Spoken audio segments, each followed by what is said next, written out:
जयति परम ज्योति समम समस्तैरनंत पर्यायै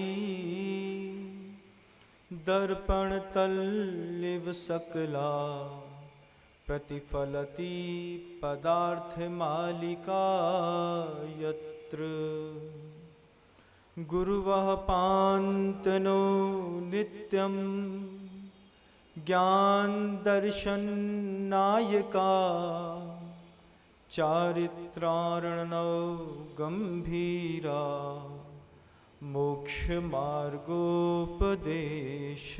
का।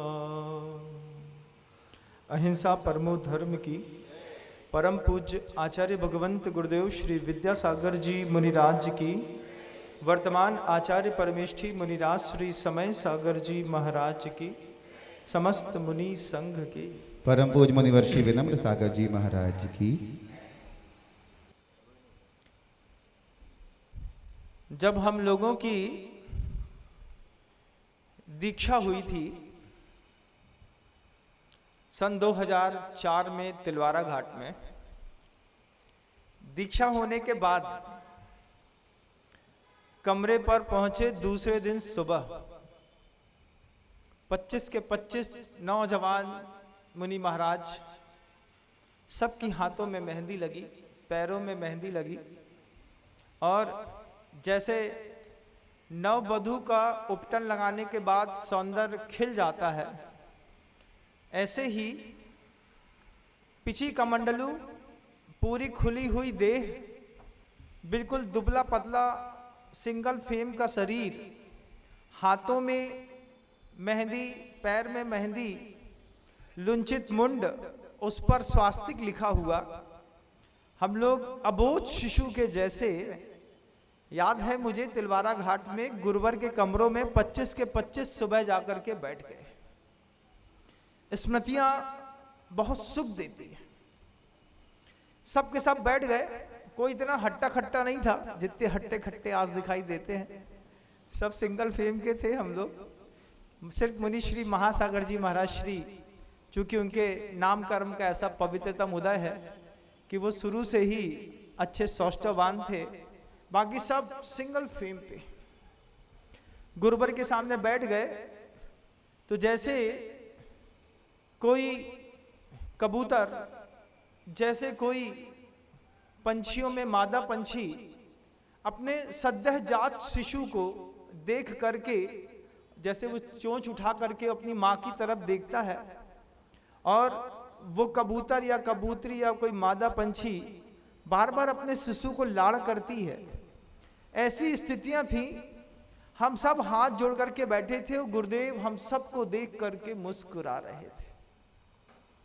आचार्य भगवंत, चूंकि वो प्रज्ञा लोक पर रहने वाले ऐसे महापुरुष, उनको सब आता, एक एक जीव की भवितव्यता देख करके ही वो सामने वाले को अपने पास रखते, कोशिश पूरी करते कि अच्छा अच्छा छांट ले।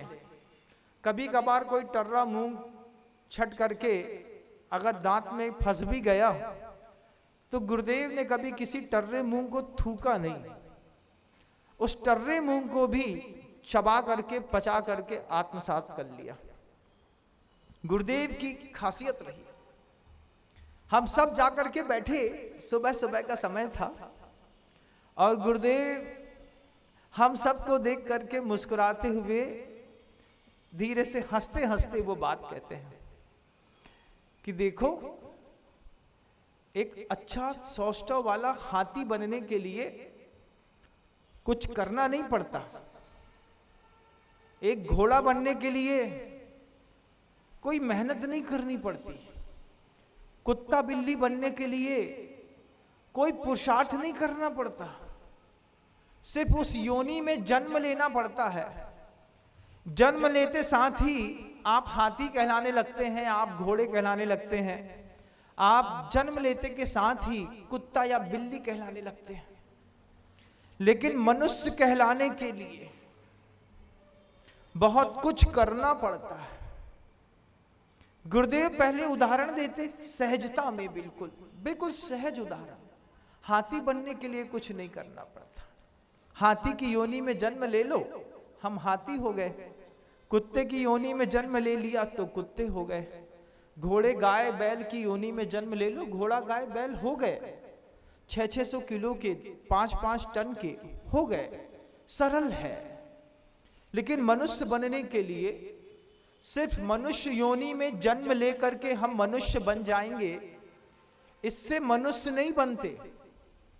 दूसरे दिन सुबह सुबह का पूज्यवर का उपदेश था, दीक्षा ले ली। अब दीक्षा लेने के साथ ही मुनि बन गए। अपने आप को मुनि मत मानियो। अब तो बड़ा असमंजस, कल तो बड़ी खुशी हो रही थी कि हम मुनि महाराज बन गए। अब आचार्य भगवंत दूसरे दिन सुबह ही मुस्कुराते मुस्कुराते सबसे कहते हैं बात की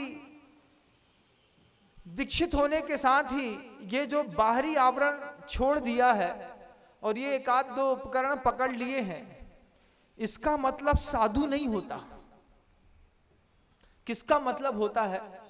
जैसे मनुष्य बनने के बाद, मनुष्य योनि में जन्म लेने के बाद कुछ विकास की यात्राएं स्वयं में गढ़नी पड़ती हैं, ऐसे ही दीक्षा लेने के बाद भी बहुत कुछ अपने आप को खुद गढ़ना पड़ता है। स्वयं का शिल्पी बनना पड़ता है। तुम्हारे लिए कोई दूसरी कितनी देर तक मेहनत करेगा? अपने लिए मेहनत करिए, किसी और के लिए बिल्कुल मेहनत मत करिए। आचार्य भगवंत का पहला उपदेश, माता पिता के लिए मेहनत मत करिए, संसार के लिए मेहनत मत करिए। गुरुदेव शुरुआत में जब आध्यात्म देते, ऐसा गजब का देते, बस अपने आप को देखो, आंख बंद करो, भोजन कर लो, आंख बंद करके सावक को देखना मत। अपनी अंजलि देखो, जो थोड़ा बहुत योग अनुकूल मिला ले आओ, अपने कमरे में अपनी आत्मा की अनुभूति करो, बस उस चीज पे जियो जिसके लिए आए हो। संसार की तरफ देखो मत, कुछ नहीं मिलता वहां से। गुरुवर ऐसा समझाते, जैसा समझाते वैसे परिणति होती भी चली जाती। कमरा बंद कर लेते, आहार के बाद शाम को खोलते सीधा। क्यों? अच्छा लगता है। गुरुदेव यही चाहते हैं, गुरु जो चाहते हैं बस वो कर।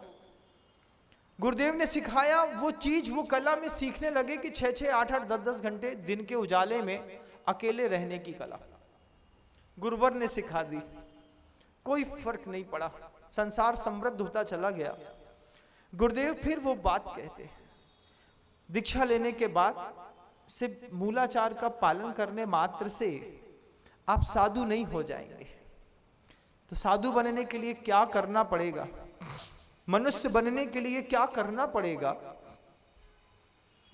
गुरुवर कहते हैं विद्या की पवित्रता अपने हृदय में निश्चित करो।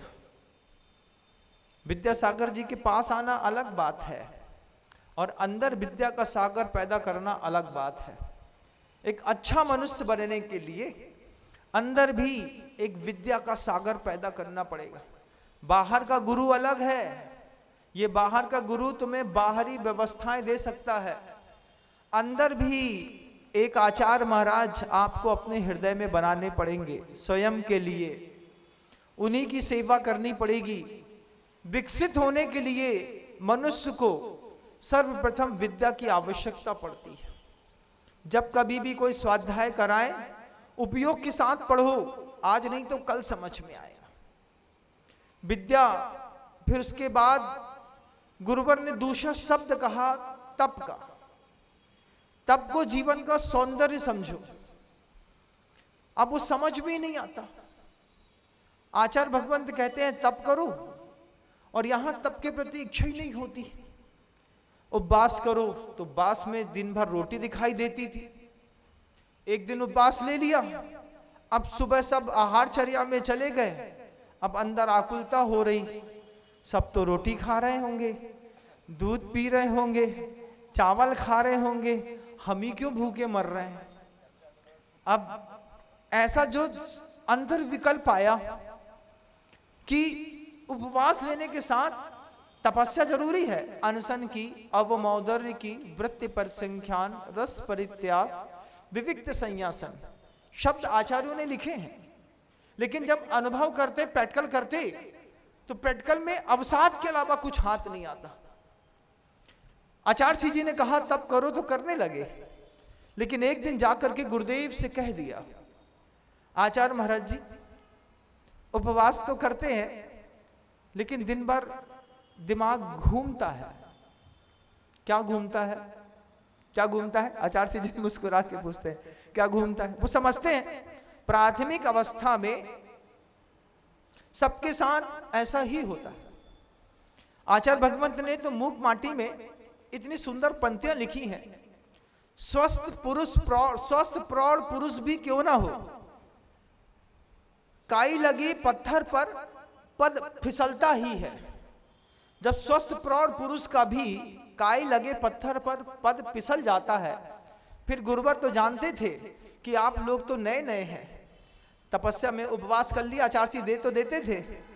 फिर दूसरे दिन, तीसरे दिन, चौथे दिन 15-25 उपवास करने के बाद एक दिन जाकर के गुरुदेव से अंतर मन कह दिया, गुरुवर उपवास तो ले लेते हैं, कर भी लेते हैं, लेकिन पता नहीं कैसा है कि दिन भर फिर रोटी रोटी दिखाई देती है।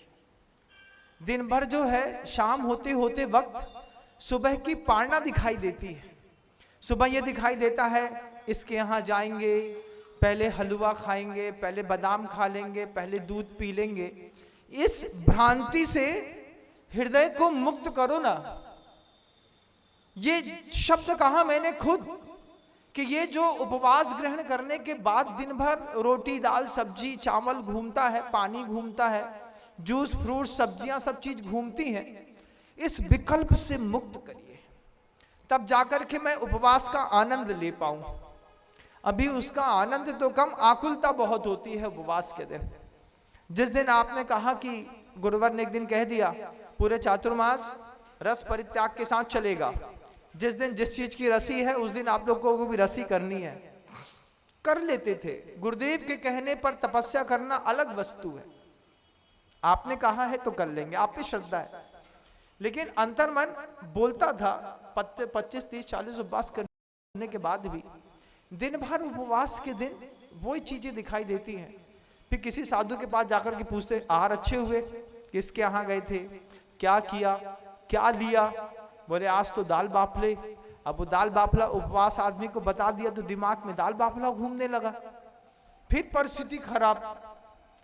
तो गुरुदेव से कहा, गुरुदेव इस भाव से मुक्त करिए कि उपवास के दिन भोजन याद नहीं आना चाहिए। आचार्य महाराज जी ने एक लाइन में वो जवाब दिया, जिस विषय पर आपको इंटरेस्ट बढ़ जाता है, जो विषय वस्तु आपको समझ में आने लगती है, उस विषय का रस भी आने लगता है। अभी उपवास तो करते हो लेकिन उपवास को समझ नहीं पा रहे हो। पहले उपवास क्यों करना ये समझो। उपवास के माध्यम से शरीर को साधना है और शरीर का सहारा लेकर के आत्मा को साधना है। आत्मा को साधने के लिए उपवास है, ना कि भूखे रहने के लिए। ये जो भूखा रह करके आप दिन भर रोटी पानी की याद आती है, इसको आगम ग्रंथों में लंघन शब्द दिया गया है। लंघन में क्या है?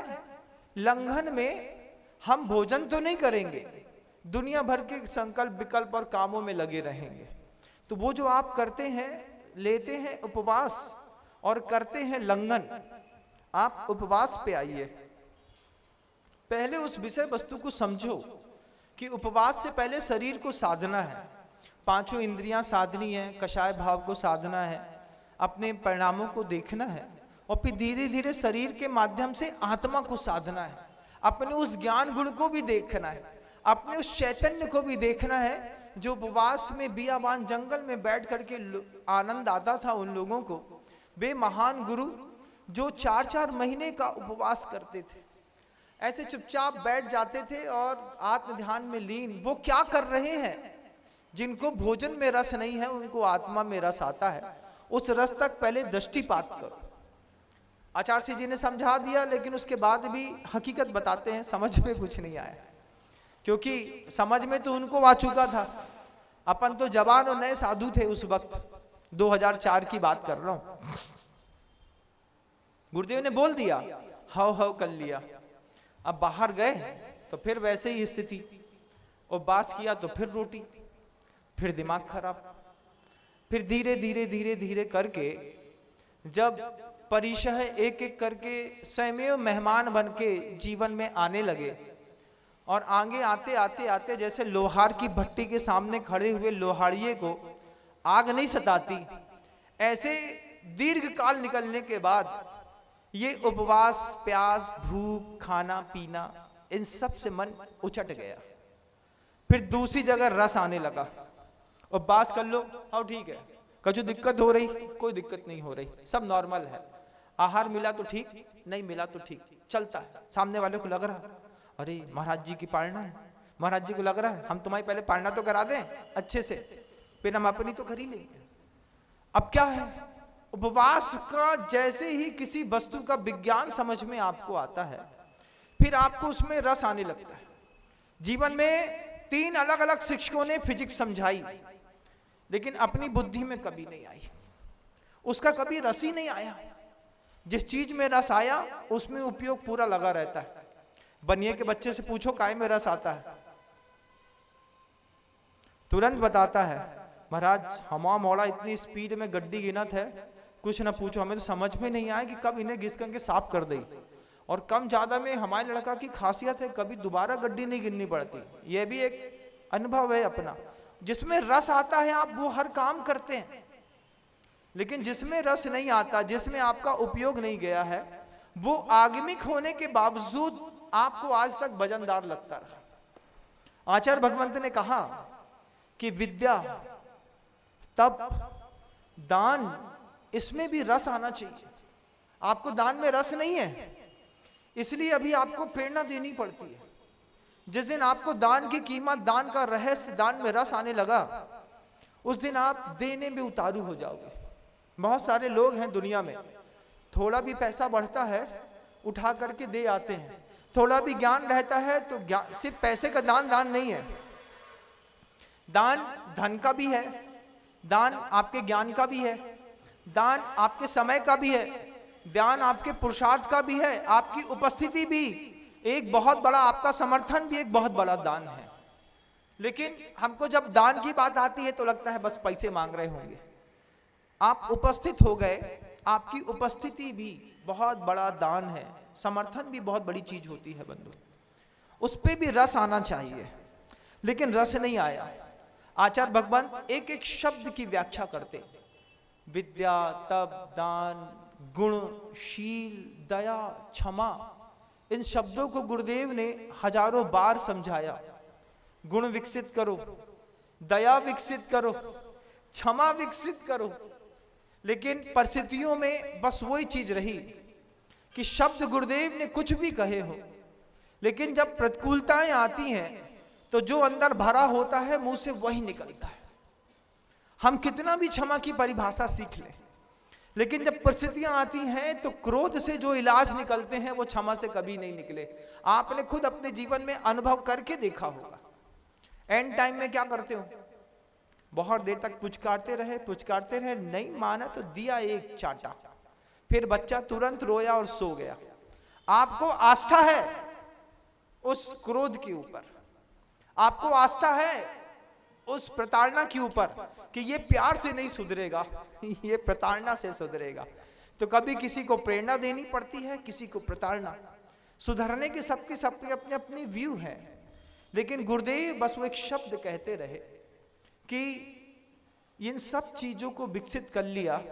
फिर आचार्य श्री जी एक कारिका कहते हैं, ये शाम न विद्या न तपो न दानम गुणम न शीलम न दया न क्षमा, ये मृत्यु लोके भुवि भार भूता मनुष्य रूपेण मृगाश्चरन्ति।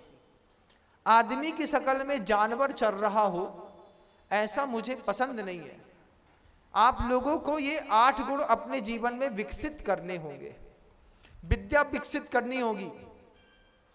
विद्या का मतलब ये किताबों को खोल करके 6 घंटे पढ़ने का नाम विद्या नहीं है।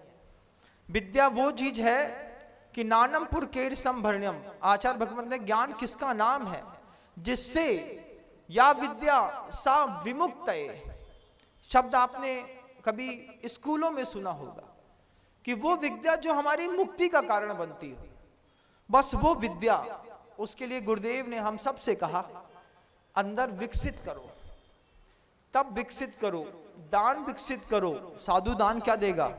अरे साधु जो देगा वो गृहस्थ क्या दान देगा? खाक दान देगा। साधु का दान ही तो है, आपको लाइन अप करता है, आपके माइंड को डाइवर्ट करता है, आपको कहीं से कहीं जाकर के खड़ा करता है। अगर तीर्थंकरों ने अपनी देशना का दान नहीं दिया होता, आज कोई साधु साधु बनकर के कहां घूम रहा होता? ये भी तो एक सुव्यवस्थित दान था। अपने कैवल्य ज्ञान को प्राप्त करने के बाद जब आचार्यों ने अपनी देशना दी, तीर्थंकरों ने देशना दी, तब तो षष्ठी पर यह सौंदर्य विकसित हो रहा है बंधु। गुरुदेव सब कहते रहे, और फिर एक शब्द गुरुदेव ने हमेशा कहा हम लोगों को, आज वह शब्द मैं आप लोगों के बीच में भी रखना चाहता हूं कि देव का ऋण चुकाओ। देव ऋण क्या होता है? पूज्यवर ने बड़े शालीन शब्दों में कहा, ये जो तुम्हारी जिंदगी में रौनक है, ये रौनक किसकी बदौलत है? पहले ये बताओ, किसकी? तुम्हारी खुद की बदौलत है? ये चमक, ये धमक, ये फूलवन पे महक क्या तुम्हारी बदौलत है तुम्हारे जीवन में? नहीं महाराज, ये जो अच्छा अच्छा खाते हो, अच्छा अच्छा पहनते हो, अच्छी गाड़ियों में घूमते हो, अच्छे मकानों में रहते हो, इसके पीछे तुम्हारे तुमको सुखी करने के पीछे एक बार सोचो कितने लोगों ने पुरुषार्थ किया है आपको सुखी करने के लिए। एक किसान ने गर्मी में 2 बैल लगा करके हल जोते हैं। ऐसी भूमि, जिस भूमि पर हाथ से फावड़े से खोदने पर आधे घंटे में 1 बाल्टी पसीना बह जाता है बंधु। देव का ऋण है। देव का ऋण का मतलब किसी देवता के ऋण से नहीं, जिसने तुम्हारे जीवन को सौंदर्यवान बनाने के लिए मेहनत करी है। एक बार आंख बंद करके सोचो, बस कल्पना करो, अगर कोई किसान अन्न पैदा नहीं कर रहा होता तो आज तुम्हारा जीवन काहे में चला जाता? क्या करते तुम अभी सुबह से? भैया भूखे मर जाएंगे तो क्या कर रहे होते बताओ? सबकी 1-1, 2-2, 5-5 एकड़ की खेती होती, सब गर्मी में धूप में पसीना लथपथ होकर के पिता तुम्हारे खेती कर रहे होते। खेती करने के बाद अनाज पैदा कर रहे होते, फिर लकड़ियां लाना, चूल्हा बड़ा करना, गाड़ी खड़ी करना। कितने लोगों ने तुमको सुखी बनाने के लिए मेहनत करी है कि नहीं? वो किसान जो खेत में मई जून की गर्मी में ट्रैक्टर चला रहा है, गायों का बैल से जोत रहा है, वो तुम्हारे लिए एक सुख का निमित्त बना है। तुमने तो सिर्फ 10 रुपए दिए, 100 रुपए दिए, 1 किलो 2 किलो गेहूं खरीद लिया, 200-500 1000 रुपए दिए, एक अच्छा कपड़ा खरीद लिया, साहब बन करके सूट बूट पहन करके चले आए। उस किसान से पूछो कि तुम्हारे इस चमक इस धमक के चक्कर में उसने कितना पसीना बहाया। पसीना बहाया, कॉटन पैदा करी, कॉटन से थ्रेड बना, थ्रेड फिर मिल में गया, उसकी प्रोसेसिंग हुई, उसको फर्स्ट क्लास मर्सराइज फिनिश किया गया, कलरिंग करी गई, उसके ऊपर पूरा साइजनिंग करी गई, उसके बाद आपके अंदर समेट करके ला करके दिया। आपने उसका क्या किया? 200 रुपए देकर के कपड़ा खरीद लिया। आपने 200 रुपए देकर के कपड़ा तो खरीद सकते हैं, लेकिन आपकी दृष्टि उस किसान तक नहीं जाती, आपकी दृष्टि उस आर्मी मैन की तरफ नहीं जाती। कुछ लोग हैं जिनकी बदौलत हम जिंदा हैं। अगर किसान मेहनत करना बंद कर दे, विद्यालयों में शिक्षक पढ़ाना बंद कर दे, देश की सीमा पर सैनिक रक्षा करना बंद कर दे, आपको लगता है कि आप जिंदा रह पाएंगे? जिंदगी का कोई सौंदर्य दिखाई देगा? ये जो कपड़ों की चमक है, ये जो कपड़े की चमक है, 10,000 रुपए मीटर का मर्सराइज मफतलाल का रेमंड का सूट कोट पहन करके, महाराज 40,000 का सिर्फ कोट है, एक पेंटे की कीमत हमारी 9-9 हजार रुपए की है। बहुत अच्छी बात है, बहुत बहुत अच्छी बात। आप पुण्यवान हैं, आप इतना अच्छा कपड़ा पहन सकते हैं, बहुत अच्छी बात। लेकिन आचार्य कहते हैं देव ऋण चुकाना। अपने जीवन में रहते तुमको खुश करने के चक्कर में हजारों लोगों का दिमाग और हजारों लोगों का हाथ लगा है। किस किस का हाथ लगा है? वो महिला जो आज रोटी बनाना पसंद नहीं करती लेकिन खाना पसंद करती है।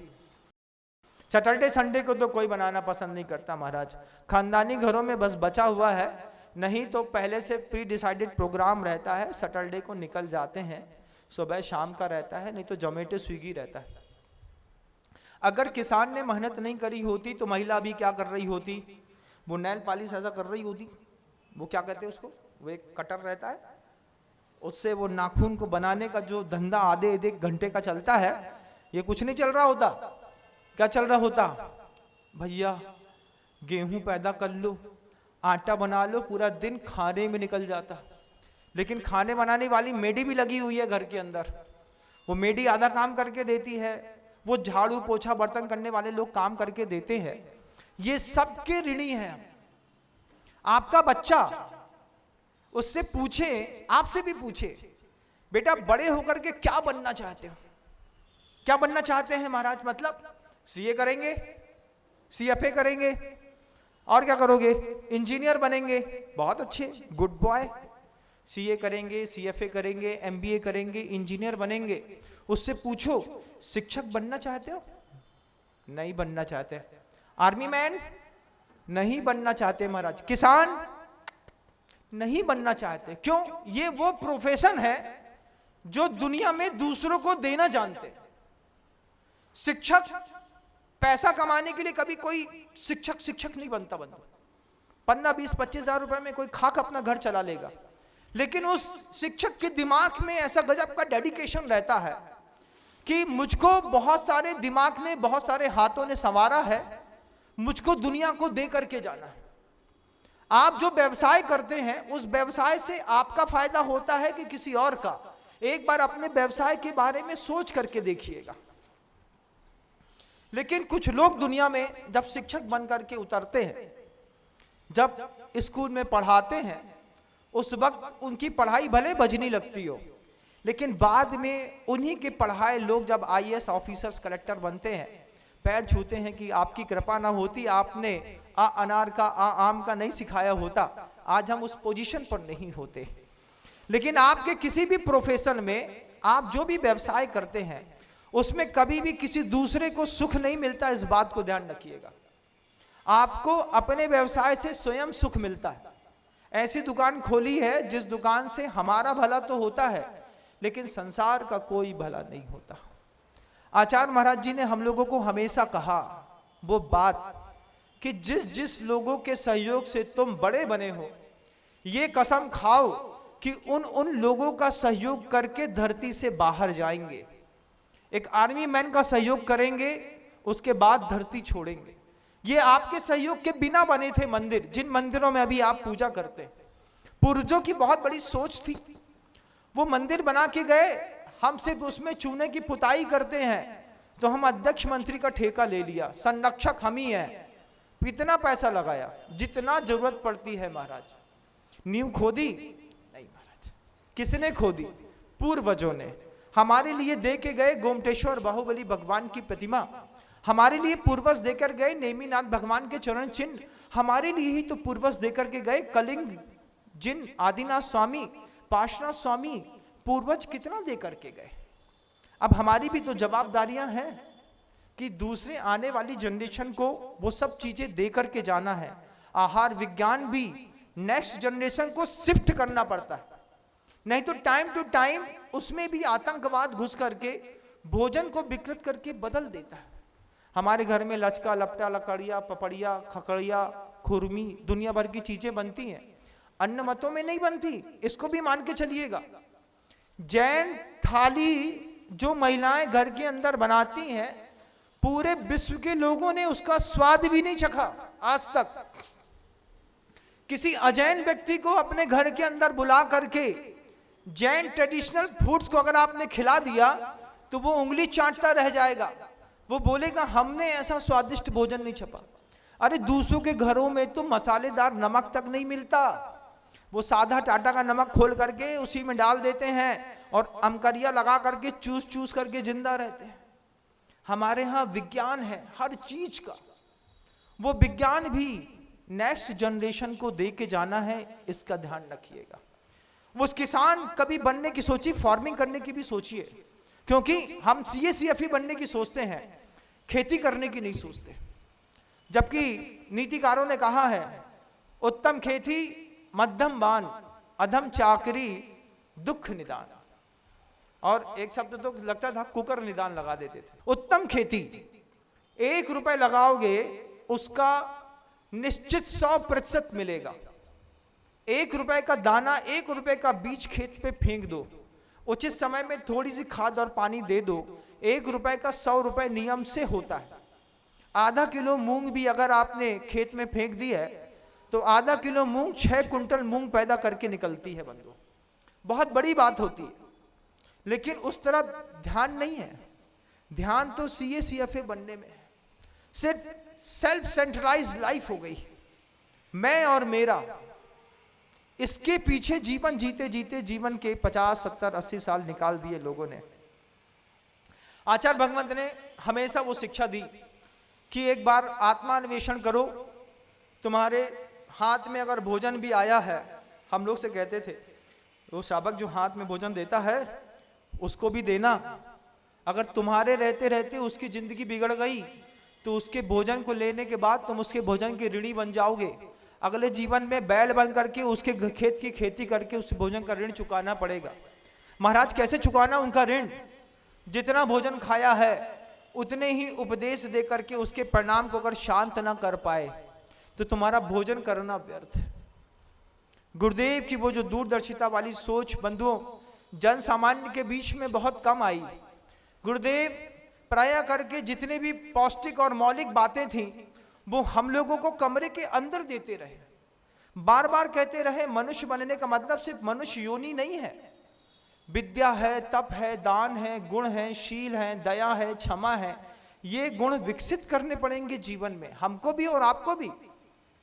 सिर्फ ऐसा नहीं कि साधु के लिए ग्रंथ लिखा गया है, जीव के लिए, जीव के सुख के लिए, जीव की खुशी के लिए। जीव कोई भी हो सकता है, मैं भी हो सकता हूं और आप भी हो सकते हैं। लेकिन आपको क्या लगता है?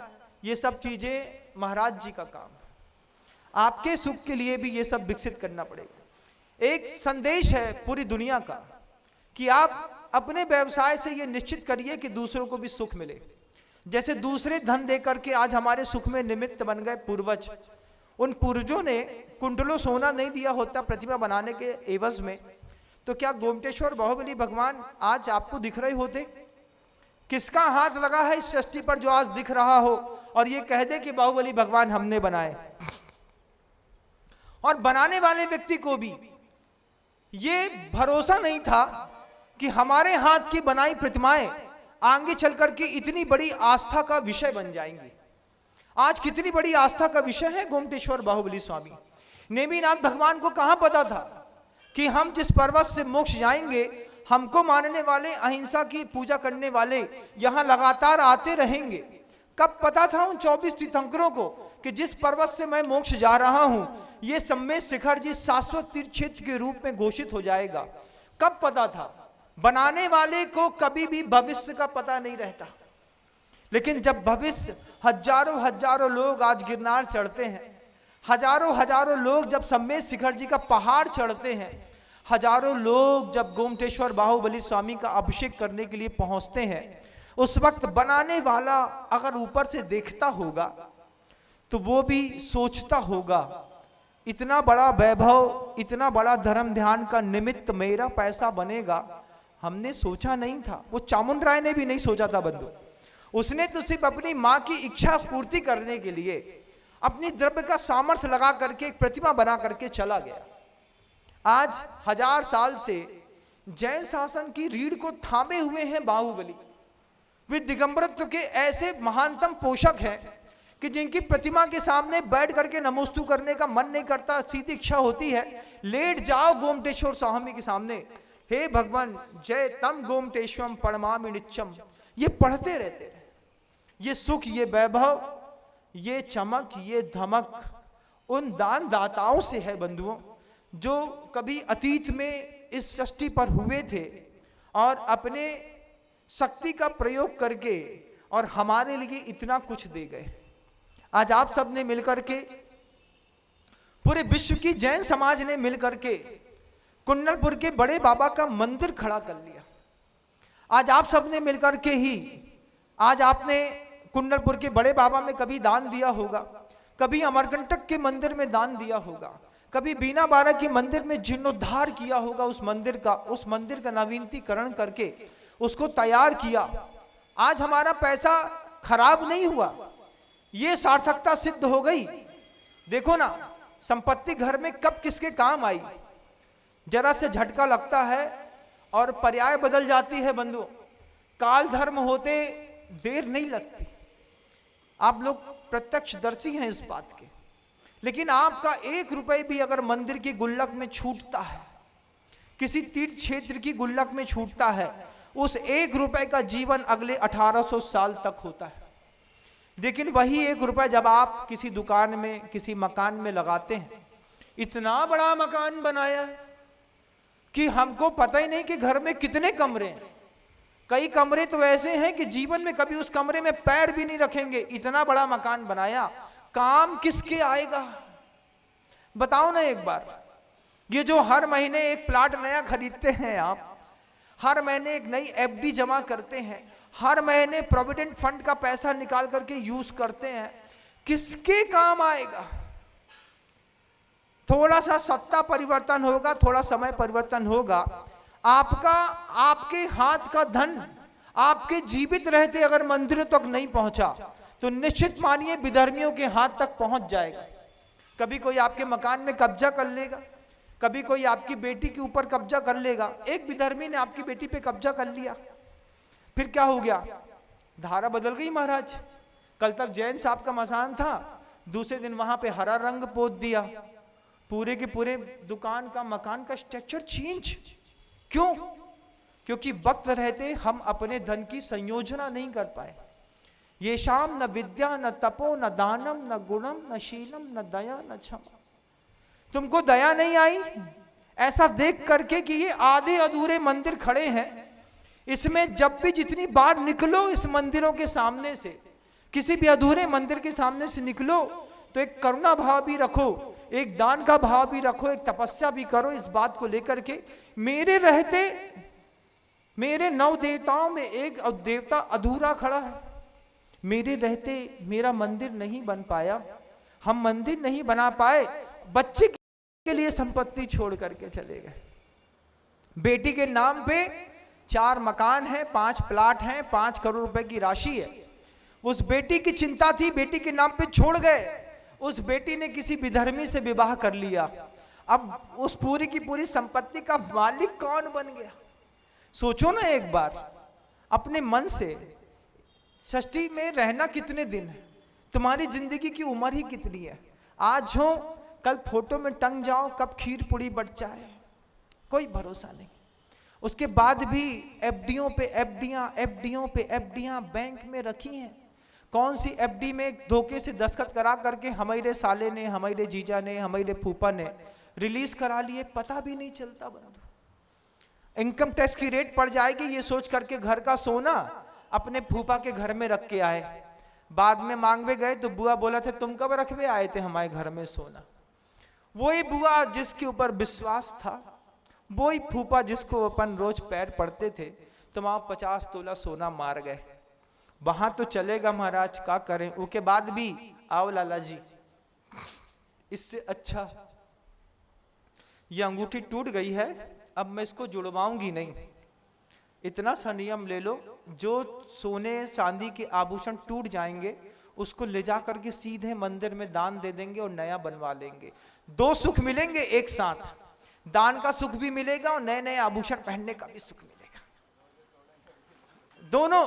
दोनों की संतुष्टि होगी। ये पूरी दुनिया में जैन समाज में जितनी माँ बहनें हैं, ये माँ बहनों की पायल बिछिया जितनी टूट करके उनके घरों में रखी है, वो भी निकल जाएगी ना। तो आप विश्वास मानिए कम से कम 50-100 टन चांदी जो है अभी जैन समाज की टूटी फूटी महिलाओं के पैर पायल की बिछिया में पड़ी हुई है। कम से कम 100 टन चांदी आज निकाल करके अगर एक जगह पर सेंट्रलाइज कर दें, हर दुनिया की माँ बहन संकल्प कर लें कि हम टूटी हुई चांदी विनम्र सागर जी के पास ही छोड़ करके आएंगे, चाहे वो पायल हो या बिछिया। मैं आपको अगले 6 महीने में दिखाता हूं कि कितने टनों में चांदी इकट्ठी करके एक मंदिर तो आपकी टूटी फूटी पायल से ही बन करके तैयार हो जाएगा। 200-400 करोड़ का इतना पैसा तो घर के अंदर फालतू पड़ा है, बेमानी। वो क्या हुआ, कोई दिन बरौनी आई, कहा मालकिन बिछिया टूट गया है, आप पहनोगे बिछिया, हाँ तुम ले जाओ। बरौनी के पास चला गया, कपड़ा धोने वाले के पास चला गया। निश्चित करो ना, अच्छी संपन्नता है, निश्चित करो कि हमारा कोई जेवर टूटेगा, चाहे सोना का हो चाहे चांदी का, हम उठा करके देवशास्त्र गुरु को समर्पित कराएंगे। ये मंदिर जी में दान है। पति को भी बता देना, हमारा खरीदने वाले वो दुकानदार को भी बोल दो ये जेवर टूटेगा और हम मंदिर में दान कराएंगे। वो और पतला बनाने लगेगा, बोले टूटेगा हम नया खरीदने आएगी। पति को समझा दो, वो पति जो आधा तोला का सोना की चैन लेके आता है ना, वो 2.5 तोला की लाएगा और ग्राहकी दुकानदार से कहेगा यार मजबूत बनाना, कम से कम 20 साल नहीं टूटे, क्योंकि हमारी पत्नी का नियम है कि वो टूटेगी तो वो मंदिर में दान दे देगी, अपना वजनदारी बढ़ेगी। छोटा सा संकल्प कैसे पूरे के पूरे शासन की धारा बदल देता है। थोड़ी सी विद्या है, छोटा सा तप है, छोटा सा दान है, आपके धन के दान से, आपके स्वर्ण के दान से सब कुछ एक साथ समा रहा है बंधु, सब कुछ समा रहा। ये जैन शासन समृद्ध है, अब आचार्य शांति सागर जी महाराज के हाथ पे नहीं। ये जैन शासन समृद्ध है, आज ज्ञान सागर जी महाराज के हाथ पे नहीं। ये जैन शासन की समृद्धि आज आचार्य भगवंत गुरुदेव श्री विद्यासागर जी महाराज के हाथ में भी नहीं रही। आज इस जैन शासन की पूरी भूमिका वर्तमान आचार्य परमेष्ठी गुरुदेव श्री समय सागर जी महाराज के हाथ पे है। आज वो इतने बड़े मधुसूदन बन करके, इतने बड़े तापहारी बन करके, इतने बड़े कृष्ण बन करके हम सबके बीच में उपलब्ध है। वो भी गुरुवर की कृपा है कि उन्होंने उस सिंहासन पर बैठ करके इस शासन को सुरक्षित रखने का दारोमदार अपने कंधे पर ले लिया। बंधुओं, एक घर के अंदर रह करके 2 बच्चा पालना मुश्किल, एक बच्चा इधर जाता है, एक बच्चा इधर जाता है, बेटी को समझा नहीं पा रहे हैं बड़ी उम्र में। लेकिन आचार्य महाराज श्री समय सागर जी महाराज ने जिस खूबसूरती के साथ, आप सोचो तो सही, तरह तरह की बुद्धि वाले सारे शिष्यों को वापस वैसे ही लाइन अप करके और धीरे धीरे करके समाज के बीच में वापस स्थापित करने लगे। क्या गजब का शासन संभालने का सौंदर्य है भगवंत का। उनकी जय जयकार करना, दिन में 3 बार 4 बार मंदिरों में जाकर के उनके नाम का अर्घ चढ़ाना। जैसे गुरुदेव के नाम का अर्घ चढ़ाते हैं, ऐसे ही आचार्य महाराज श्री समय सागर जी महाराज जी के नाम का प्रतिदिन अर्घ चढ़ाओ और भगवान से, प्रभु से, गुरु से, परमात्मा से प्रार्थना करो कि भगवान इनका जीवन सुरक्षित बना रहे, इनको कोई आंच ना आए, इनके ऊपर कोई आक्षेप ना आए, क्योंकि वो सुरक्षित हैं तो जैन शासन सुरक्षित है। हमारे हाथ को आपको शब्दों की देशना देने का जो वो एक प्रभावकारी दायित्व दिया गया, आचार्य भगवंत गुरुदेव श्री समय सागर जी महाराज, कृपा है उनकी। आज गुरुदेव के हाथ में कुछ नहीं है। कल तक सब थे, हम भी थे और आप भी थे, लेकिन आज आचार्य भगवंत गुरुदेव श्री विद्यासागर जी महाराज वो जैन शासन को नहीं संभाल पाएंगे। आज कोई संभालेगा तो सिर्फ एकमात्र जीवित आचार्य परमेष्ठी जीवंत गुरुदेव श्री समय सागर जी महाराज, जिनकी कृपा के बिना ना कोई साधु है, जिनकी कृपा के बिना ना कोई मुनि है। उनकी कृपा नहीं है, फिर आप कुछ भी हो सकते हैं लेकिन मुनि नहीं हो सकते। उनको सिर्फ वहां पर बैठ करके वो जितनी शालीनता के साथ अपने शब्दों को धीरे से, कितने धीमे से बोलते, कितने कोमल शब्दों के साथ बोलते हैं कि तुम्हारी भावनाओं को, आस्था को धक्का भी ना लगे और जैन शासन सुरक्षित रहे। गुरुदेव तो फिर भी कहीं कठोर होते थे, लेकिन आचार्य परमेष्ठी समय सागर जी महाराज को देखो कितने धीमे शब्दों के साथ अपनी बात को रखते हैं। आचार्य गुरुदेव ने सबको समझाया था कि इतना मृदु परिणाम के साथ अपने शब्दों का सौंदर्य रखना कि कभी किसी को ये ना लगे कि शब्दों में कभी मान या कसाई की पुष्टि हो रही है। सिर्फ शुद्ध धर्म ध्यान की बात करना। आज वो चीज कहीं से निकलती है बंधुओं, वो गंगा कहीं से बहती है तो आचार्य भगवंत गुरुदेव श्री समय सागर जी महाराज जी की वाणी से निश्चित होती है। सभी लोगों का, दुनिया में प्रत्येक व्यक्ति का कर्तव्य है, जब कभी भी अर्घ चढ़ाओ किसी भी साधु परमेष्ठी के सामने हाथ जोड़ो तो भावना रखो, जिन शासन को सुरक्षित रखने वाले ऐसे आचार परमेष्ठी दीर्घायु हो, शतायु हो, पूर्णायु हो, उनका स्वास्थ्य सुरक्षित बना रहे, उनको किसी भी प्रकार का मानसिक संक्लेश ना हो। ये जवाबदारी भी हमारी और आपकी। दुनिया को देख के जाना, क्योंकि आपको दुनिया में रखने के लिए, संभालने के लिए बहुत सारे लोगों ने मेहनत करी है। एक किसान ने मेहनत करी है, एक सिपाही ने मेहनत करी है, एक शिक्षक ने मेहनत करी है। उन सब के लिए बड़े बड़े मंदिरों ने भी तो मेहनत करी है। मरता हुआ इंसान जब मंदिरों के अंदर आकर के चुपचाप बैठ गया, उसकी आत्मा को जब शांति मिली, उसको थोड़ी शीतलता मिली, उसने अपने भी तो पर्याय बदली। ये धार्मिक सिद्धांतों के बारे में भी सोचिए कि कितने तीर्थंकरों ने कितना दान देकर के देशना दी, और वो 2500 साल से प्रवाहमान होकर के आज हमारे आपके पास तक बीच में रुकी हुई है। जैसे वहां से यहां तक प्रवाह निरंतर बना रहा, आज उसके बीच की हमारा और आपका जीवन एक कड़ी मात्र है कि एक हम वो कड़ी हैं 25-50 सालों की, कि हमारे भरोसे अगले 18,000 साल का शासन टिका है। हम बहक गए, शासन बहक गया। अगले 18,000 साल तक आप जो करेंगे वो इतिहास में गाया जाएगा। हमारे पिता ऐसा करते थे तो आपका बच्चा करेगा, आपका बच्चा करेगा तो उसका बच्चा करेगा। ऐसे ही ये धर्म प्रवाहमान रहता है बंधु। आप खुद सोचिए कि आपको देव ऋण से मुक्त होना है कि नहीं। आप सोचिए कि आपको गुरु के ऋण से मुक्त होना है कि नहीं। आपका व्यवसाय, आपकी सोच अगर सेल्फ सेंट्रलाइज हो गई है, मैं और मेरा, ये चीज बकरे के मुंह से बहुत अच्छी लगती है। बकरे की भी बड़ी खूबी है, कुछ भी खिलाओ, कुछ भी पिलाओ, कैसा भी रखो, वो सिर्फ एक भाषा बोलता है। क्या बोलता है? मैं जीवन भर एक शब्द मैं। तू तो कभी उसने बोला ही नहीं। तू बकरे ने तू कब बोला? कभी बकरा तू बोलता है महाराज? बोलता है। बकरा तू कब बोलता है? आप देखिए, जिंदगी भर जिंदा रहते तो मैं बोलता रहा बकरा। मरने के बाद धुनकिए ने उसकी खाल खींच ली। खाल खींच करके सोंटे से उस खाल को बहुत सोटा, अच्छा पतला किया। पतला करके उस खाल की पतली पतली आंतों की डोरी बनाई। डोरी बना करके उसको खींचा, खींच करके वाद्य में चढ़ाया, खींच करके रुई धुनकने वाला वो धुनकिया होता है ना, देखा है? कभी देखा भी है कि नहीं देखा? ये आज के जमाने के बच्चे तो कुछ नहीं देखते, इनको सिर्फ मोबाइल से फुर्सत नहीं है। ये सुबह से लेकर शाम तक कॉफी दे दो, चाय दे दो, कोल्ड कॉफी पिला दो, और वो चप्पल के बराबर का वो क्या मोबाइल होता है, उसमें बस चलाते रहो, कुछ नहीं आता। धुनकिया होता है, रुई धुनकता है। रुई धुनकने वाले धुनके की वो जो डोर होती है ना, वो बकरे की चमड़ी से बनाई जाती है। जब वो रुई को धुनक रहा होता है तभी उसकी आवाज आती है, तुई तुई तुई तुई तुई तुई तुई। ये बकरा जिंदा रहते कभी तू न बोल पाया, मरने के बाद, खिंचने के बाद, कुटने के बाद जब तू बोलता है। इससे अच्छा है हम जीवित रहते तू ही तू ही तू ही तू ही बोलना सीख जाए, तो कम से कम हमारी खाल नहीं खिंचेगी बंधु।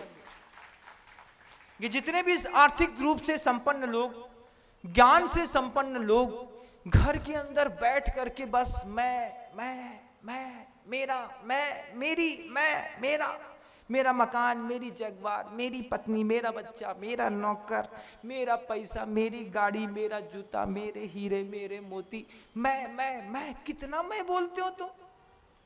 क्या तुम में बकरे में कोई अंतर रहा कि नहीं रहा? सुबह से लेकर शाम तक मैं। गड्डी आई, पहली गड्डी पे बोलो तू ही, ये तुम्हारी है।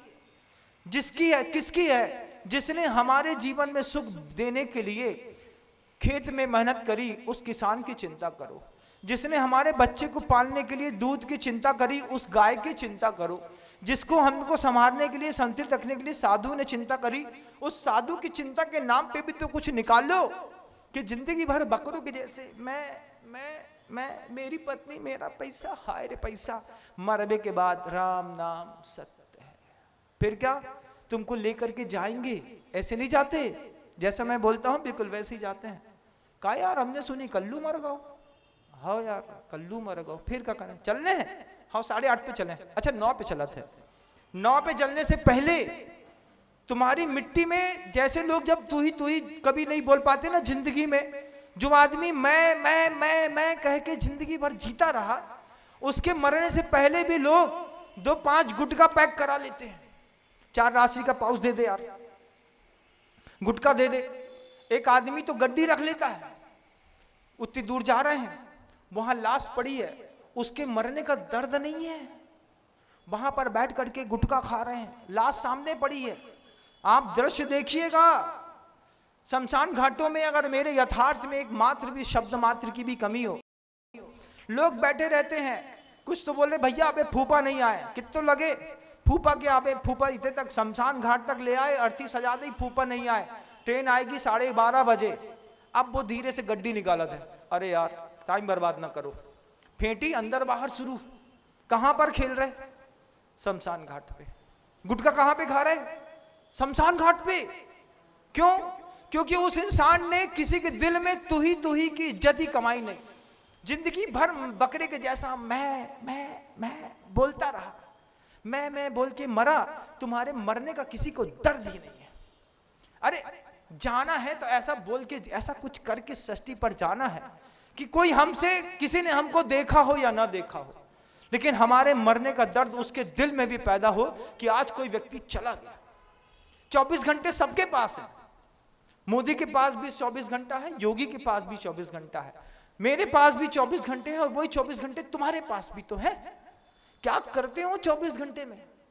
रात सुबह 11 बजे 9 बजे उठना, बेड टी पीना, मंदिर जाना नहीं, बिना नहाए खा गए, जूता उतारना नहीं, मोजा धोना नहीं, कपड़े बदलने नहीं, ऐसे खा पी करके देखो ढोर गमार के जैसे जिंदगी जीते जीते जीते जिंदगी निकल गई।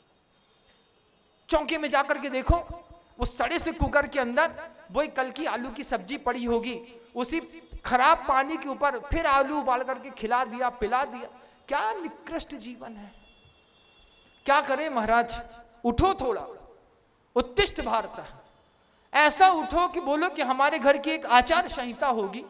सुबह दर्शन पूजन आवश्यक है, शाम को थोड़ी देर का स्तोत्र पाठ आवश्यक है, एक घर के अंदर सामूहिक परिवार के लोगों की संगठन को मजबूत बना करके सिर्फ आलोचना पाठ भी मिलकर के पढ़ लिया, रात को 8 बजे 9 बजे प्रेम बढ़ता है। ये शाम न विद्या न तपो न दानम न गुणम न शीलम न दया न क्षमा। भाई भाई को देख करके ऐसा काटने में उतारू है, बिल्कुल छोड़ेंगे नहीं तुमको।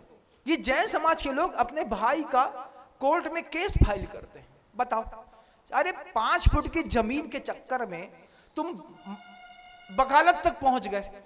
दीवार खींचेगी तो 13 इंच इस तरफ खींचेगी, 13 इंच में तुम कितने बड़े आसामी, वो कितना बड़ा आदमी। लेकिन हमारा सगा भाई एक ही माँ के पेट से पैदा हुए, एक ही माँ का दूध लिया, एक ही माँ से शिक्षा ली, बड़े होकर के मैं मेरा। अब क्या है, अपना सगा भाई भाई नहीं दिख रहा, भाई उसको भी खींचता नहीं। तुमको छोड़ेंगे नहीं, तुमको बर्बाद करके रहेंगे। अपने सगे भाई से आप ऐसा कहते हैं, तुम जैन नहीं हो सकते। जैन ऐसा बोलते ही नहीं। जैन तो बोलता है भैया लड़ो मत, तुम इसमें खुश हो तुम ये ले लो, हम इतने में संभाल लेंगे। सबसे कम में काम चलाने की कला किसी को आई है पूरी दुनिया में तो सिर्फ जैन शासन में पैदा हुए लोगों को आई।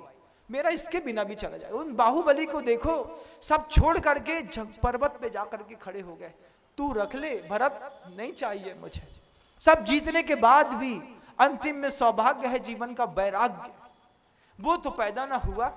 मैं कितना मैं करते। पूरी दुनिया के लोग इस बकरे की प्रवृत्ति से ऊपर उठे। पूरी दुनिया के लोगों को देह छोड़ने से पहले अपने देव, अपने शास्त्र, अपने गुरु दिखाई देने लगे। धन का यथार्थ भी देख लो, किसी काम नहीं आता, किसी काम नहीं आता। पिता पुत्र का दुश्मन हो जाता है, पिता पुत्र को बताता तक नहीं है। बंधु, घर में कितनी संपत्ति है, पिता कहता है बच्चे पे विश्वास नहीं है, अपने जाय पे विश्वास नहीं है, उसको बता के नहीं जाते। ये परिस्थितियां संभालना भी, वो आत्मा की बात बहुत दूर रह गई। अभी तो जिस चीज का दर्द है जिसमें हम जी रहे हैं पहले उसका सॉल्यूशन तो सॉल्व कर ले। 8 गुणों पे अपनी दृष्टि लेकर के जाइएगा। ये शाम न विद्या न तपो न दानम गुणम न सीलम न दया न क्षमा। घर के अंदर ही अपने ही माँ बहनों में जब गलत नजर उड़ जाए तो इतना संकल्प कर लेना, आके बाद घर के अंदर चश्मा पहन के चलेंगे, काला चश्मा पहन के चलेंगे। क्यों? हमारा मन इतना पापी हो गया, अभी तक बाहर देखता था, आज हमारे अपने घर के अंदर ही हमने बुरी नजर डाल दी। कैसे कैसे तुम्हारा जीवन है? इस जीवन को समृद्ध करते हैं देव शास्त्र गुरु, मंदिरों तक आते हैं, बच्चों को लाते हैं, प्रवचन सुनाते हैं, सुनने के लिए लाइव जब खड़ा करते हैं सामने, तब बच्चा अंदर से कांप जाता है। महाराज क्या बोल गए आप? अंदर स्पंदन होता है, तब जाकर के व्यक्ति लाइन अप होता है। नहीं तो बकरे जैसे जीना और बकरे जैसे गला कटाई का खेल खेलना बहुत सरल है। कभी किसी पर्याय में आपकी बकरीद न मनाई जाए, ऐसी भावनाओं के साथ शब्दों को विराम देता हूं। गुरुदेव श्री विद्यासागर जी महाराज की जय।